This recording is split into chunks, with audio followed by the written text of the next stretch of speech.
A tattered map, hidden in a wanderer's satchel, promised a truth no one could name. What secret drove Elias Cole to vanish into the wild heart of old America? If you want to find peace in this gentle journey through distant lands, I'd be truly thankful for a soft like and a subscribe to catch our next soothing tale. Picture this, my sleepy friend. You're nestled under a soft quilt, its patches stitched with stories of grandmothers and long winters. Rain taps gently on the window pane, a soft rhythmic patter that weaves into the distant rumble of thunder, like the earth humming a lullaby. A lantern glows on your bedside table, its golden light spilling over an old, leather-bound journal, its pages crinkled and yellowed, whispering of far-off places. The air carries the scent of damp earth, cedar, from the wooden walls, and a faint curl of coffee from a mug forgotten by the bed. You're safe, cozy, wrapped in the quiet of this rainy night. And tonight, I'm going to share a story that feels like it's been carried on the wind, across the vast plains of old America. It's a tale of a wanderer, a forgotten map, and a secret that still lingers in the heart of the frontier. So, settle in, let the rain lull you, and let's begin. I first heard whispers of this story back in 2021, on a rainy evening much like this one, when I wandered into a dusty Montana bookstore. The shelves sagged under the weight of forgotten tales, and there, tucked between pages of a worn book about the Oregon Trail, was a single, yellowed letter. Its ink was faded, but it spoke of a wanderer named Elias Cole, a man who walked the trail in 1843, not for gold or land, but for something hidden, something no one could quite name. Could you imagine setting out across a wild land, with nothing but a feeling pulling you forward? That's what hooked me, and I've carried Elias's story in my heart ever since, like a map I can't quite read. It's 1843, and the Oregon Trail stretches like a dusty ribbon across the American frontier, a path of dreams and danger from Missouri to the Pacific.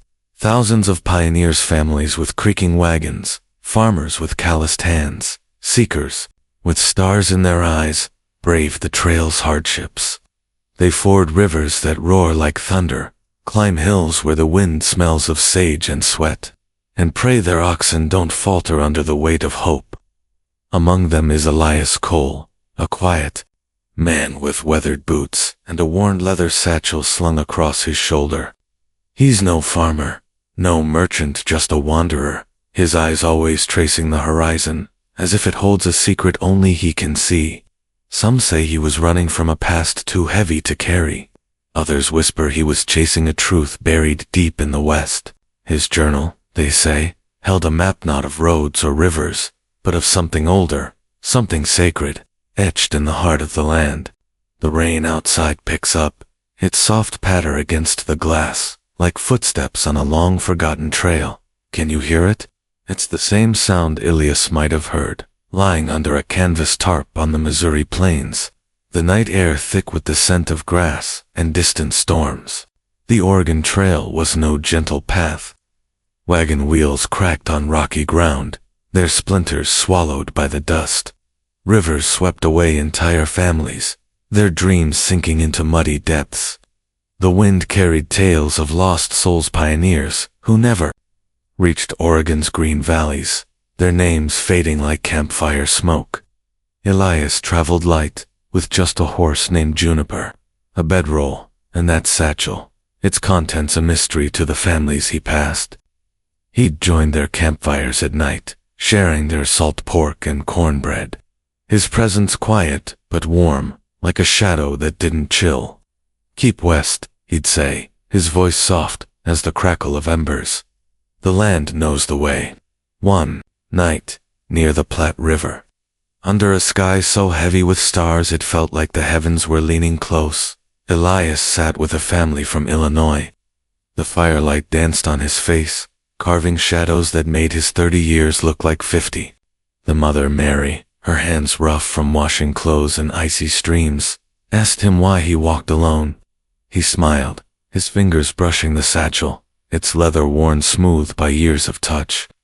"Some paths," he said, "are meant for one pair. of boots. Have you ever felt that, my friend? A call to go somewhere, anywhere, even if no one else understands. I think we all have, in our own way, a quiet pull to wander, to find something beyond the horizon, something that feels like home, even if you've never seen it. The Platte River glittered under the moonlight, its waters slow and steady, like time itself winding through the prairie. Elias was no stranger to rivers. He'd crossed dozens, wading through currents that tugged at his knees, his boots sinking into mud that smelled of earth and memory. But this night, something shifted. As the family slept, their snores mingling with the rustle of cottonwood leaves, Elias pulled out his journal. Its pages were a tapestry of sketches, jagged mountains, winding rivers, and strange symbols that looked like they belonged to no map anyone had ever seen. He traced a line with his finger, his lips moving, silently, as if reciting a prayer to the stars. What was he looking for? The pioneers around him dreamed of gold in California, fertile fields in Oregon, but Elias's eyes held a different hunger, a search for something timeless, something the land itself had buried long before the first wagons rolled west. The next morning, the family woke to find Elias gone. His campfire was cold, his horse's tracks leading west toward the Rockies, faint as a whisper in the dust. Mary found a single page torn from his journal, left beneath a smooth river stone. It wasn't a map, not exactly just a sketch of a mountain pass, its peaks sharp as a wolf's teeth, with a single word scratched in the margin. Truth. What did it mean? Was it a place, a feeling, or something else entirely? The family kept the page, passing it down through generations, like a fragile heirloom, until it found its way to that Montana bookstore, where it landed in my hands. Imagine holding a piece of someone's dream, my friend. Could you let it go, or would you chase it, too, into the unknown? The rain slows now, a gentle drizzle that feels like it's whispering secrets of its own. Elias moved deeper into the frontier, past Fort Laramie, where traders gathered under canvas tents, their voices loud with stories of buffalo herds so vast they shook the earth like a heartbeat. The air there smelled of sagebrush, smoke, and the sharp tang of horse sweat. The wind carried the distant howl of wolves, a sound that made even the bravest pioneers pull their blankets tighter.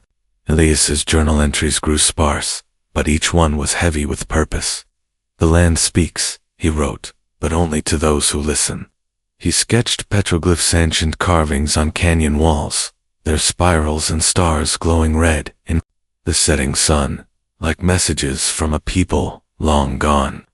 Was he following them, these silent guides etched in stone, or were they leading him astray? By August 1843, Elias reached the Rockies, where the trail became more than a path. It was a test, a gauntlet of stone and sky. The mountains loomed like ancient giants, their peaks dusted with snow, even in summer, their shadows cold and deep. The air was thin, sharp with the scent of pine and frost, each breath a reminder of how small a man is against the wild. Elias camped alone, his lantern a flickering beacon against the dark, his breath visible in the chilly air. One entry, dated August 12, 1843, reads, "The map is not the land. It's a promise, a shadow of something older." What did he mean? Was he chasing a myth, a treasure, or something deeper, a truth that only the wilderness could reveal? The suspense of it keeps me awake sometimes, lying under my own quilt, wondering what drove him to keep going when so many turned back. The rain's soft rhythm pulls us deeper, doesn't it? Like the trail itself, winding through valleys and over peaks, calling us forward. Picture your bedroom now, the quilt heavy and warm, the lantern's glow flickering like a distant campfire on a starlit plain. Elias's journey continues, his hidden map leading him further into the unknown, where the Rockies guard their secrets like silent sentinels. What truths lie hidden in those mountains, waiting for a wanderer brave enough to listen? Let's find out on the other side of this rainy night. The Rockies rose around Elias like sentinels, their jagged peaks piercing a sky so wide it felt like it could swallow him whole. It was August 1843, and the Oregon Trail had faded into a labyrinth of stone and shadow, no longer a path of wagon ruts, but a challenge carved by the earth itself. Elias's boots crunched on gravel, each step echoing in the silence, the air sharp with pine and the bite of coming snow. His satchel hung heavy at his side, the map inside it a silent guide, its tattered edges worn from countless nights of study. He'd left the pioneers behind, their voices lost in the wind, their dreams of land and gold, no match for the pull that drove him. What was it about this wanderer that made him choose solitude over safety? Have you ever felt a longing so deep? It pulls you away from everything familiar, like a tide you can't resist. I think Elias did. Every step he took, he followed the trail through South Pass, a wide, grassy saddle in the Rockies where the wind sang a mournful song of freedom and loss. The pass was a crossroads, a place where the continent seemed to breathe, its vastness humbling even the boldest hearts. Elias paused there, his journal open under a sky blazing with stars, sketching a spiral petroglyph he'd seen on a canyon wall days before. "They point the way," he wrote, his handwriting tight and hurried. But to what? The symbols were old, carved by hands that knew the land before wagons rolled across it, perhaps the Shoshone, the Arapaho, or a people even older, their names lost to time. Was his map leading him to their truth, or to something that stretched beyond the edges of history? The rain outside your window picks up, a soft patter that feels like it's echoing the footsteps of those long-ago travelers. Can you hear it? It's the same sound that followed Elias as he descended into the Green River Valley, where the water ran clear and cold, reflecting a sky heavy with clouds. The valley smelled of wet sage and distant smoke, the kind that clings to your clothes and weaves into your dreams. Elias met a trapper there, a grizzled man named Amos, his face weathered like the cliffs around them. Amos offered him a sip of whiskey from a dented flask, his eyes narrowing as they fell on Elias's satchel. "Them mountains don't share their secrets easy," he said, his voice rough as the river rocks. "What's a lone man like you chassin'?"